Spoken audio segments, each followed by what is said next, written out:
Have you ever dropped sugar into your tea and watched it disappear, leaving only sweetness behind? It feels harmless, comforting, almost invisible. But sugar has a past far darker than its taste suggests. It has fueled empires, financed wars, reshaped global trade, enslaved millions, and quietly rewired the human diet.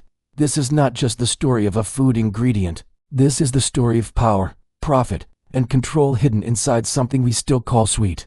Sugar did not begin as a kitchen staple. For most of human history, it was rare, expensive, and mysterious. Long before it filled supermarket shelves, sugar was chewed, guarded, taxed, and fought over. To understand how sugar trapped the world, we must go back thousands of years, to a time before factories, before colonies, before the idea of mass consumption even existed. Our story begins in the tropical regions of New Guinea, around 8000 BCE. This is where humans first domesticated sugarcane, a tall grass with a naturally sweet stalk. Early people did not refine it.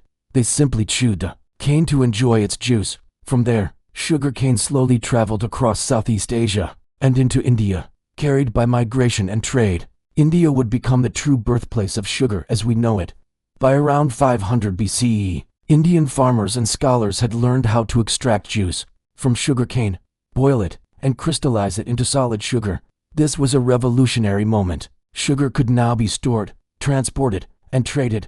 Sanskrit texts referred to it as warkara, meaning gravel or grit, because of its crystalline form. This word would eventually evolve into sukkar, sugar, and finally, sugar. In ancient India, sugar was used not just as food, but as medicine. It treated digestive problems, wounds, and fatigue. Knowledge of sugar making spread eastward to China and westward to Persia through trade routes and cultural exchange. By the 7th century, Chinese records describe sugar refining techniques learned from Indian experts. Sugar had officially entered the global stage. Then came the Islamic Golden Age. Between the 7th and 13th centuries, Arab traders and scholars transformed sugar into a commercial crop. They introduced sugarcane cultivation to Persia, Egypt, North Africa, and the Mediterranean. Advanced irrigation systems, mills, and refineries turned sugar into a profitable industry. Still, it remained a luxury. In medieval Europe, sugar was sold in apothecaries, not markets. Only the elite could afford it. Kings used it to show power. Doctors prescribed it like medicine. Everything changed when Europe decided it wanted more. During the Crusades, Europeans encountered sugar firsthand in the Middle East. Returning crusaders brought back tales of this strange, sweet substance. Demand exploded, but Europe could not grow sugarcane, so they looked outward, toward islands, tropics, and eventually, the New World. This decision would reshape history forever. In the 15th century, Portuguese and Spanish colonizers planted sugarcane on Atlantic islands like Madeira and the Canary Islands. The results were staggering. Sugar thrived, profits soared, but sugar cultivation was brutal. It required constant labor, dangerous machinery, and endless harvesting. Indigenous populations declined rapidly under disease and violence. Colonizers needed a new labor force. They turned to Africa. By the 16th century, sugar plantations had spread to Brazil, followed by the Caribbean. This marked the birth of the transatlantic slave trade, one of the darkest chapters in human history. Millions of Africans were forcibly transported across the ocean, sold and worked to death on sugar plantations.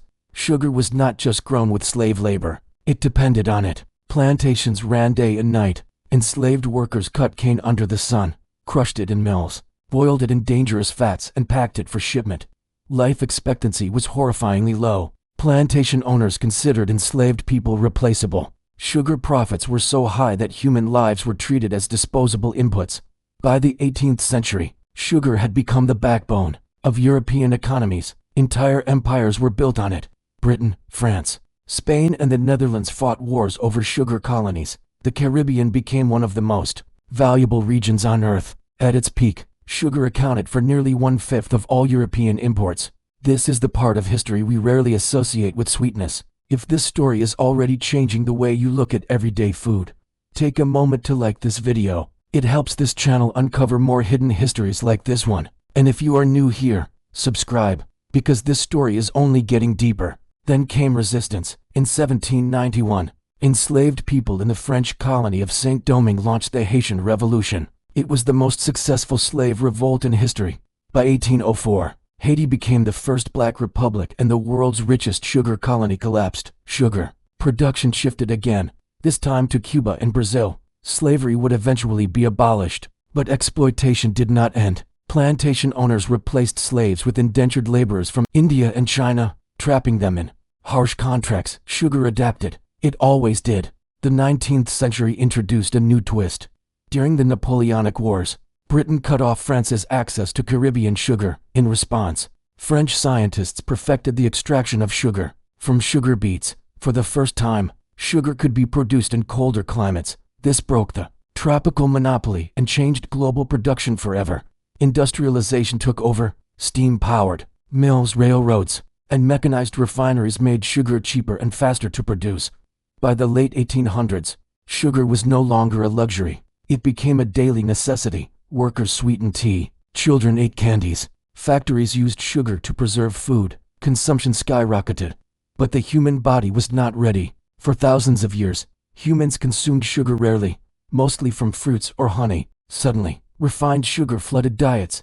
By the 20th century, sugar consumption in Western countries had increased by hundreds of percent. Soft drinks, desserts, breakfast cereals, and processed foods were packed with it. Sugar had escaped the plantation and entered the bloodstream. Scientists eventually uncovered the biological trap. Sugar triggers dopamine, the brain's reward chemical. It creates pleasure, cravings, and habitual consumption. Food companies learned to exploit this. They engineered products to hit the bliss point, the perfect balance of sugar, fat, and salt that keeps people eating more. By the late 20th century, sugar was linked to obesity, type 2 diabetes, heart disease, and tooth decay. Governments issued warnings. The World Health Organization recommended strict limits. But sugar was already embedded into modern life. Removing it proved harder than anyone imagined. Today, sugar is everywhere. It hides under different names: glucose, fructose, corn syrup, maltose. The average person consumes dozens of teaspoons per day, often without realizing it. The sugar trade is now controlled by multinational corporations rather than empires. But the system remains powerful, profitable, and deeply entrenched. Sugar no longer uses chains. It uses convenience. Yet sugar is not just a villain. It is also culture, tradition, and memory. It sweetens celebrations, preserves food, and connects us to ancient techniques, like fire or iron. Sugar is a tool. The danger lies in excess, ignorance, and exploitation. And that is the real trap. If this story made you pause before your next spoon of sugar, share this video with someone who needs to hear it. Drop a comment telling us when you first realized how powerful sugar really is. And subscribe for more deep, cinematic stories about the foods that quietly shaped our world. Because behind every taste, there is a history, and some of them are sweeter than others.